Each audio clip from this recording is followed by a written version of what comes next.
ഹാർട്ടിന്റെ ബ്ലോക്കിന്റെ അസുഖങ്ങൾ വളരെ സാധാരണയായിട്ട് നമ്മൾ കാണാറുണ്ട്. നമ്മുടെ ഉള്ളിൽ ബ്ലോക്ക് ഉണ്ടെങ്കിലും പലപ്പോഴും അത് 3 തരത്തിലാണ് പുറത്തേക്ക് വരിക എന്നുള്ളത് പലർക്കും അറിയില്ല. അതിൽ ഒന്നാമത്തെ അവസ്ഥയെ നമ്മൾ സ്റ്റേബിൾ അഞ്ചേന എന്ന് പറയും. ഇതിന്റെ ഒരു ഉദാഹരണം ഒരു ട്രാഫിക് ബ്ലോക്കാണ്. എന്ന് വെച്ചാൽ ട്രാഫിക് ബ്ലോക്ക് ഉണ്ടെങ്കിലും നമ്മളെ വണ്ടി തിരക്കിൽ പതുക്കെ മുന്നോട്ട് പോകുന്നുണ്ട്, വണ്ടി സ്റ്റോപ്പ് ആവുന്നില്ല. ഇതുപോലെ സ്റ്റേബിൾ അഞ്ചേനയുള്ള വ്യക്തിക്ക് രക്തോട്ടമൊക്കെ നന്നായിട്ട് നടക്കുന്നുണ്ടാവും. പക്ഷെ ഭാരപ്പെട്ട കാര്യങ്ങൾ ചെയ്യുമ്പോൾ അല്ലെങ്കിൽ ആയാസപ്പെടുന്ന സമയത്ത് മാത്രം നെഞ്ചിൽ അസ്വസ്ഥത വരുന്നു. അതേസമയം ഒന്ന് നിൽക്കുകയാണെങ്കിൽ ഈ അസ്വസ്ഥതയൊക്കെ കുറഞ്ഞു പോകും. ഇതാണ് സ്റ്റേബിൾ അഞ്ചേന. രണ്ടാമത്തെ അവസ്ഥ അൺസ്റ്റേബിൾ അഞ്ചേന എന്ന് പറയും. ഇത് പെട്ടെന്നാണ് സാധാരണ സംഭവിക്കുക. ഒരു ഉദാഹരണം പറയുകയാണെങ്കിൽ നമ്മളൊരു വണ്ടി എടുത്തിട്ട് ഒരു തുരങ്കത്തിലൂടെ ഇങ്ങനെ പോകുമ്പോൾ പെട്ടെന്ന് മുകളിൽ നിന്ന് പാറ ഇടിഞ്ഞു വീണ് റോഡ് ബ്ലോക്ക് ആവുന്ന അവസ്ഥ. ഇതാണ് അൺസ്റ്റേബിൾ അഞ്ചേന. എന്ന് വെച്ചാൽ രക്തക്കുഴലിലെ ബ്ലോക്ക് പെട്ടെന്ന് പൊട്ടിപ്പോയിട്ട് രക്തോട്ടത്തിന് തടസ്സം വരുന്ന അവസ്ഥ. ഇതാണ് അൺസ്റ്റേബിൾ അഞ്ചേന. മൂന്നാമത്തെ അവസ്ഥയാണ് മയോകാർഡിയൽ ഇൻഫാക്ഷൻ എന്ന് വെച്ചാൽ നമ്മൾ മേജർ ഹാർട്ട് അറ്റാക്ക് എന്ന് പറയുന്ന അവസ്ഥ.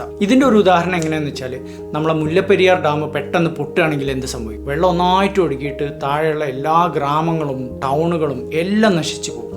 ഇതുപോലെ അറ്റാക്ക് വരുന്ന സമയത്ത് ഹൃദയത്തിലെ രക്തക്കുഴൽ 100% അടഞ്ഞു പോയി ഹൃദയത്തിൻ്റെ ആ ഭാഗത്തേക്കുള്ള എല്ലാ രക്തോട്ടവും നിന്ന് പോയി ഹൃദയത്തിൻ്റെ മസിലുകൾ മുഴുവനായിട്ട് നശിച്ചു പോകുന്ന, മരിച്ചു പോകുന്ന അവസ്ഥ. ഇതാണ് മയോകാർഡിയൽ ഇൻഫാക്ഷൻ.